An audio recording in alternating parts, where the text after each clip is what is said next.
But I'm excited to learn more about No Quarter Studio. Yeah, it'd be sick. Let's do it. Be a creative service plus an e-commerce.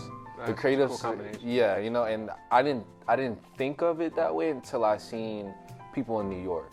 Really? I seen that's art side is basically all of the things that they do, and that's doing photo shoots for Vogue, doing modeling castings, all different stuff like that. That's what they do. But plus, on their commerce side, you can buy like I think they have CDs. Like it's like CDs, different pieces of art. Oh, you're kind of buying an experience almost too, because it's kind of cool to say, hey, look, this jacket I'm wearing was actually at No Quarters Gallery. You know, it's not just, I didn't buy this off eBay.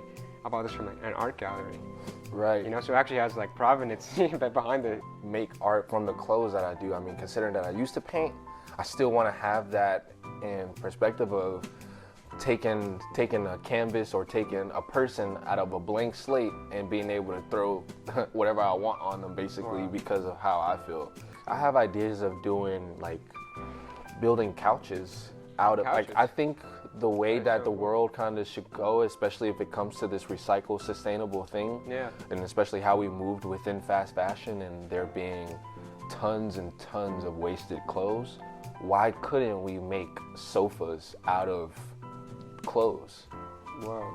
Like, because entirely out of clothes? Entirely out of clothes, but still keep the aesthetic of covers, like the cushion covers over these, or actually making, but the base just being out of the clothes. There's a ton of clothes just being thrown away. You know, the Goodwill doesn't even sell all the clothes they get. A lot of that probably goes to the trash. It does. And behind the scenes of Burberry to get this, but apparently they burn their clothes after the seasons. They like instead of going. Yeah, it's just to keep their just the limited. That kind of inclusion. I see it. They don't want it to get to a certain group of people. It doesn't have to necessarily be a negative way. It could just mean that Burberry or the original creator, when they first got it together, they seen Burberry being on certain people, and that's their vision, and that's okay. That's what makes it exciting, I guess. You know what I mean? So limited too. Yeah. Honestly, it's just like whatever you choose to do.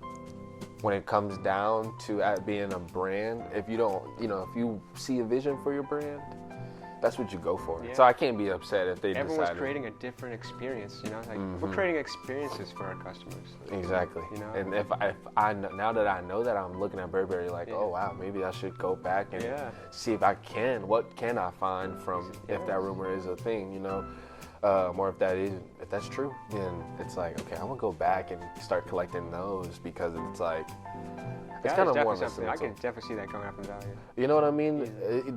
From the value side of it, and something from okay, if this is something, this is like one of those stories as a kid when you're being told a folktale, and it's like, no one knows if it's true, but it still has value because the society values it. Story that will always exist. That's something everyone's gonna remember. Oh, Burberry burned his clothes. Now that I've learned this, I'll never forget that. And it made me as a collector. Now I wanna collect it even more.